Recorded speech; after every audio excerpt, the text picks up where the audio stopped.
It is 13 minutes after the hour. So talking about youth violence, that's one way that people address it. But right now we're showcasing solutions by highlighting people who are working hard to break the cycle. This morning, Fox 26's Dominique Keith introduces us to an artist who's doing just that. When I met the tremendously talented Thomas Ward, I thought of the movie line, "The saddest thing in life is wasted talent." Thomas isn't letting that happen, but it almost did. You are quite the artist. What type of artwork do you do? I do all types of art, airbrushing, all painting, all kinds of mediums.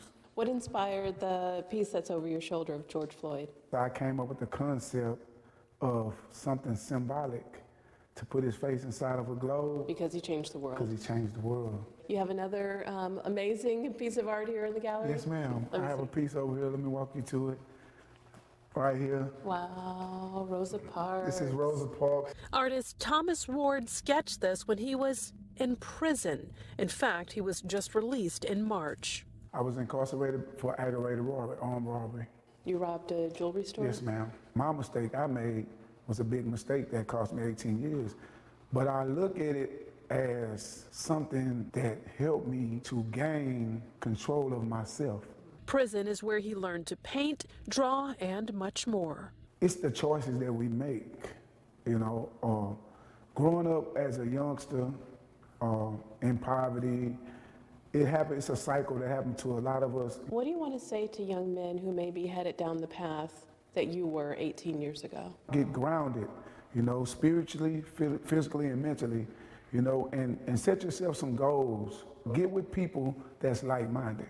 Such as Robert Hockley. I'm his little cousin, his big little cousin. His big little cousin. Hockley set up this art show for his cousin here in their hometown at Galveston's NIA Cultural Center. You'd been incarcerated for 18 years. Fast forward 4 months, you're here in this beautiful art gallery having your own art show.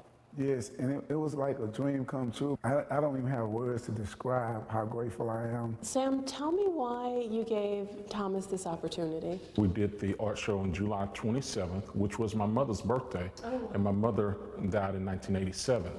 So it was special for many reasons because my mother worked in the community, and I felt inspired by her life to help somebody else. It was just amazing. I mean, it was over 100, probably 130 people in here. We hadn't had it that packed in here since we've been here. To be able to help anyone is a great thing, but to be able to help family as they transition back into society is great. And you know a lot about that.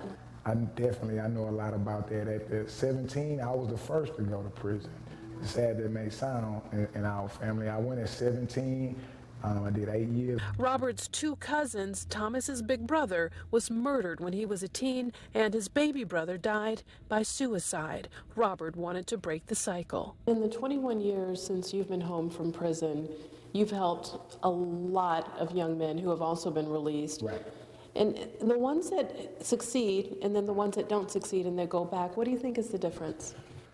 Like I just said, prison shelters you from a lot of things, right? People have to have a certain structure and a certain guidance for them to make it. When we think about these two cousins, Robert and Thomas, and how they have come together and turned their lives around, and they're helping other individuals. If my torch lights your torch and you light the torch of somebody else, the room gets brighter. Breaking that cycle is hard, and it's gonna take a lot of work.